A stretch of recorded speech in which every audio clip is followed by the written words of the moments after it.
இயேசு உங்களை நேசிக்கிறார். பிரியமானவர்களே, இந்த நாளில் ஆண்டவர் நம்மளோடு பேசும்படியா வேதத்திலிருந்து சில வசனங்களை வாசித்து நாம் கற்றுக்கொள்ள வேண்டிய, கடைபிடிக்க வேண்டிய காரியங்களை பார்ப்போம். 2 கொரிந்தியர் புஸ்தகம் 12வது அதிகாரம் 9வது வசனத்தை நான் வாசிக்கிறேன். அதற்கு அவர், என் கிருபை உனக்கு போதும், பலவீனத்திலே என் பலன் பூரணமாய் விளங்கும் என்றார். ஆகையால் கிறிஸ்துவின் வல்லமை என் மேல் தங்கும்படி என் பலவீனங்களை குறித்து நான் மிகவும் சந்தோஷமாய் மேன்மை பாராட்டுவேன் என்று அப்போஸ்தலனாகிய பவுல் சொல்லுகிறார். பலவீனங்களை குறித்து நான் சந்தோஷப்படுகிறேன், அவருக்குள்ள காணப்படுகிற பலவீனங்களை குறித்து நான் சந்தோஷப்படுகிறேன் என்று அப்போஸ்தலனாகிய பவுல் சொல்லுகிறதை நாம் இதுல பார்க்க முடிகிறது. பிரியமானவர்களே, ஏன் சந்தோஷப்படுகிறார் என்றால் அவருடைய பலன் இவருக்குள் கிரியை செய்கிறதுனாலே. அதுக்கு ஆண்டவர் என்ன சொல்ல பாருங்க, என் கிருபை உனக்கு போதும், பலவீனத்திலே என் பலன் பூரணமாய் விளங்கும் என்றார். என் பலன் பூரணமாய் விளங்கும் என்றார். அவர் நம்முடைய பலவீனத்துல ஆண்டவருடைய பலன் பூரணமாய் விளங்கும் பொழுது அது எனக்கு சந்தோஷமாய் இருக்கிறது என்று பவுல் சொல்லுகிறதை நாம் பார்க்க முடியாது. பிரியமானவர்களே, ஏன் அப்படி சொன்னார் அப்படின்னு கேட்டீங்கன்னா, மேல 7வது வசனம் 8வது வசனம் சொல்லப்படுகிறது, அன்பின் எனக்கு வெளிப்படுத்தப்பட்டவைகளை குறித்து மேன்மை நிமித்தம் நான் என்னை உயர்த்தாதபடிக்கு என் மாம்சத்தில் ஒரு முள் கொடுக்கப்பட்டிருந்தது. என்னை நான் உயர்த்தாதபடிக்கு அது என்னை குட்டும் சாத்தானுடைய தூதனாய் இருக்கிறது. அவருடைய மாம்சத்துல ஒரு முள், ஏதோ ஒரு பலவீனம் அவருக்கு கொடுக்கப்பட்டிருக்கிறது நாம் இதுல பார்க்க முடிகிறது. பிரியமானவர்களே, அத சாத்தானுடைய தூதனாய், அது அவரை உயர்த்தாதபடிக்கு, ஒருவேளை அந்த பெருமையா இருக்கலாம், ஏதோ ஒரு முள் உங்களுக்கு கொடுக்கப்பட்டு இருக்கலாம். கர்த்தருடைய ஊழியக்காரர்களுக்கு, ஆண்டவருடைய பிள்ளைகளுக்கு நம்ம அடிக்கடி சோர்ந்து போகிற காரியங்கள், நம்ம நல்லா பிரயர் பண்றோம், எல்லாம் ஏதோ ஒரு பலவீனம் ஆயிரும், சோர்வாயிரும். நல்ல ஊழியக்காரங்க அநேக பேருக்கு ஆண்டவர் அவர்களை கொண்டு அற்புதங்களை செய்வார், அதிசயங்களை செய்வார். அவங்களுக்கு ஏதாவது ஒரு சின்ன ஒரு பலவீனம் இருக்கும். பாருங்க, அப்படிதான் இதுல சொல்றாரு. அவர் அப்போ எல்லாருக்கும் சுவிசேஷத்தை அறிவிக்கிறார் பவுல். பாருங்க, அவர் செய்யாத ஊழியம் கிடையாது. அப்படிப்பட்டவர் சொல்றாரு, எனக்கு ஒரு பலவீனம் இருந்துச்சு, தேவ சமூகத்தில் நான் போனேன், 3 தரம் அதற்காக வேண்டினேன். அப்பொழுது ஆண்டவர் சொல்றாரு, ஏன் பலம் உனக்கு போதும் போ அப்படின்னு சொல்லிட்டாரு. அதுக்கப்புறம் அது சந்தோஷமா அவருக்கு மாறி போயிருச்சு. பிரியமானவர்களே, அநேக காரியங்களுக்கு நாம் ஜெபம் பண்ணுவது உண்டு. ஆனால் ஆண்டவர் அந்த காரியத்தை நம்ம கேட்டாரா கேட்கலையா அப்படின்னு புரிந்து கொள்ள முடியாது. ஆனா அந்த காரியம் தொடர்ந்து நம்ம வாழ்க்கையில் இருக்கும். ஒருவேளை ஒரு குறிப்பிட்ட காரியம், ஏதோ ஒரு முள் என்று சொல்லப்பட்டால், ஏதோ ஒரு பலவீனமா இருக்கலாம், ஏதோ ஒரு தேவைகளா இருக்கலாம், ஏதாவது ஒரு காரியம், யாராவது உங்களை குறை சொல்லிக்கிட்டே இருக்கலாம், இல்ல யாராவது உங்களை குற்றப்படுத்தி கொண்டு இருக்கலாம், உங்களே வாட்ச் பண்ணி கொண்டு இருக்கலாம். அப்படிப்பட்டதான ஒரு காரியம், ஏதோ ஒரு முள் கொடுக்கப்பட்டு இருக்குன்னு வச்சுக்கோங்க. அது தேவ பிள்ளைகளுக்கு இருந்தாலும் சரி, குடும்பத்துல இருந்தாலும் சரி, தலைவர்களுக்கானாலும் சரி, தேவ பிரசன்னத்துக்குள்ள இருக்கக்கூடிய யாரா இருந்தாலும் ஆண்டவர் அவர்களுக்கு இந்த நாள்ல சொல்லப்படுகிற இந்த வார்த்தை பாருங்க, அப்போஸ்தலனாகிய பவுலுக்கு கொடுக்கப்பட்ட அதே வசனத்தை நம்மோடு பேசுகிறார்.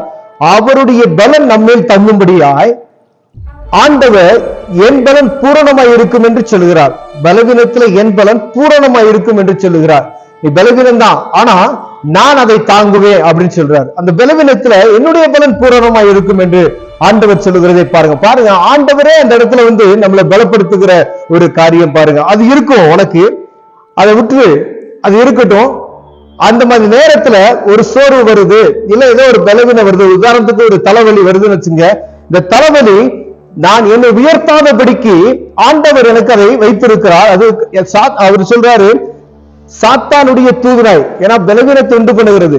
அதை விட்டு நீ அதுக்கான ஜெபம் பண்ணாத அப்படின்னு சொல்லிட்டாரு. அதை ஏன் பலன் உனக்கு அது கிரியை செய்யும் அப்படின்னு சொல்லி. அப்ப அது உயர்த்தாதபடிக்கு, என்னை உயர்த்தாதபடிக்கு ஏதோ ஒரு காரியம், எனக்குள்ள ஒரு பெருமை, நான் நல்லா ஊழியம் செய்யறேன் அப்படின்னு சொல்லி ஒரு பெருமை வந்துடலாம், ஒரு அதிக பணம் இருக்கேன்ட்டு அப்படின்னு சொல்லி ஒரு பெருமை வந்துடலாம்.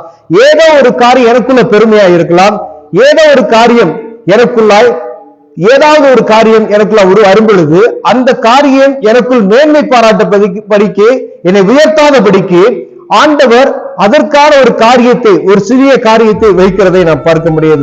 பிரியமானவர்களே, அந்த காரியம் நமக்கு போதும். ஒருவேளை அந்த காரியம் நீங்க 3 தடவை ஜெபம் பண்ணி இருப்பீங்க, அது உங்களை விட்டு அது போகல அப்படின்னு சொன்னா பாருங்க, அப்போஸ்தலன் பவுல் சொல்றாரு, 3 தடவை நான் அதுக்காண்டி ஜெபம் பண்ணினேன் அப்படின்னு சொல்றாரு. பாருங்க, அது என்னை விட்டு நீங்கும்படிக்கு நான் 3 தரம் கர்த்தரிடத்தில் வேண்டிக் கொண்டேன் அப்படின்னு சொல்றார். அந்த 3 தடவை வேண்டியும் ஆண்டவர் அதை வேணா விட்டுரு அப்படின்றாரு. அதற்கு அவர், என் கிருபை உனக்கு போதும், பலவீனத்தில் என் பலன் பூரணமாய் இருக்கும், விளங்கும் என்றார் என்று சொல்லப்படுகிறது. பிரியமானவர்களே, ஒரு காரியத்து எந்த ஒரு பலவீனமா இருந்தாலும் சரி, ஏதோ ஒரு காரியம் உங்களுக்கு கர்த்தருடைய பிள்ளைகளுக்கு எல்லா விதத்திலையும் சரியா இருக்கு, ஆனா இந்த காரியத்துல இருந்து எனக்கு அதுல ஒரு ஜெயம் கொடுக்க முடியல அப்படின்னா, ஏதோ ஒரு காரியத்துக்கு அந்த ஒரு குறிப்பிட்டதை உங்களுக்கு ஆண்டவர் வைத்திருக்கிறாருன்னு வச்சுக்கோங்களேன். தேவ சமூகத்துல நீங்க ஜெபம் பண்ணுங்க. ஒருவேளை அந்த மாதிரி அந்த ஒரு பலவீனமா இருக்கலாம், இல்ல ஏதாவது ஒரு காரியமா இருக்கலாம். அப்படிப்பட்ட காரியத்தை ஆண்டவர் உங்களுடைய வாழ்க்கையில வைத்திருப்பார்னால், அனுமதிப்பாரானால் அது தேவ திட்டத்தின்படி தான் இருக்கும். பாருங்களேன், ஆண்டவர் அந்த பவுலுக்கு சொல்லுகிற அந்த காரியம் தான் நமக்கு, ஒவ்வொரு ஊழியக்காரருக்கும் ஒவ்வொரு விசுவாசிகளுக்கும் அநேகம் பேர் இந்த மாதிரி சொல்வாங்க, இன்னும் அநேக முறை நான் ஜெபம் பண்ணி இருக்கேன், ஆனா இந்த காரியம் எனக்கு அது சக்சஸ் ஆக மாட்டேங்குது அப்படின்னு சொல்லி. கரெக்டான காரியம், ஆண்டவருக்கு சித்தமான காரியத்தை உடனே நமக்கு வாய்க்க பண்ணி தருவார். அல்லது அதன் நிமித்தம் ஏதோ நீங்க உங்களை உயர்த்து உங்க பெருமையா இருக்கலாம், ஏதாவது ஒரு காரியம் வரலாம், அதனால அதை நிறுத்தி வைத்திருக்கலாம். பிரியமானவர்களே, அப்போ பவுல் சொன்னது போல ஆண்டவர் தேவ சமூகத்துல ஆண்டவர் நமக்கு ஒருவேளை ஜெபத்தை நம்ம ஒரு காரியத்துக்காக நம்ம ஜெபிக்கும் பொழுது அந்த ஜெபத்திற்கு காரியம் லேட் ஆகுது அப்படின்னு சொன்னா அதற்காக நன்றி சொல்லுகிறவர்களாய், ஆண்டவரே இந்த காரியம் செய்ய தடைபடுகிறது லேட் ஆகுறதுக்காக நன்றி சொல்லுங்க. அப்ப அந்த காரியம் ஒருவேளை உங்களுக்கு வாய்க்க பண்ணுச்சுன்னா ஆண்டவர் உடனே அதை வாய்க்க பண்ணி தருவார்.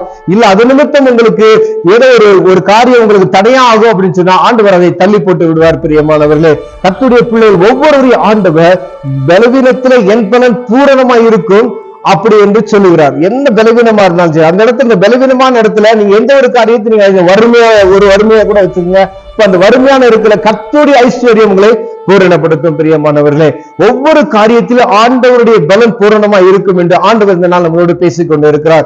ஒருவேளை உங்களுக்கு உங்க வாழ்க்கையில ஏதாவது ஒரு காரியத்தில் இப்படி இருப்பீங்களா, தேவ சமூகத்துல ஜெபம் செய்யுங்க.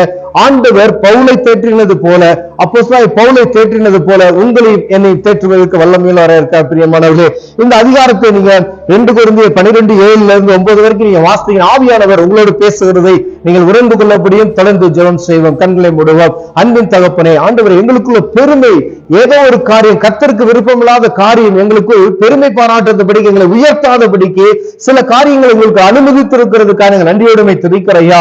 அது இதற்குத்தான் ஆண்டவர் வைத்திருக்கிறீர் என்பதை நாங்கள் புரிந்து கொள்ளும்படியாய் தேவன் கிருபை பாராட்டுங்க. தேவனுடைய பலன் எங்களுக்குள்ள பூரணப்படும்படியா தேவனுடைய ஆவியானவர் எங்களுக்குள் கிரியை செய்கிறதுக்காக நாங்கள் நன்றியோடுமை துதிக்கிறோம். இயேசுவின் நாமத்தில் ஆமென்.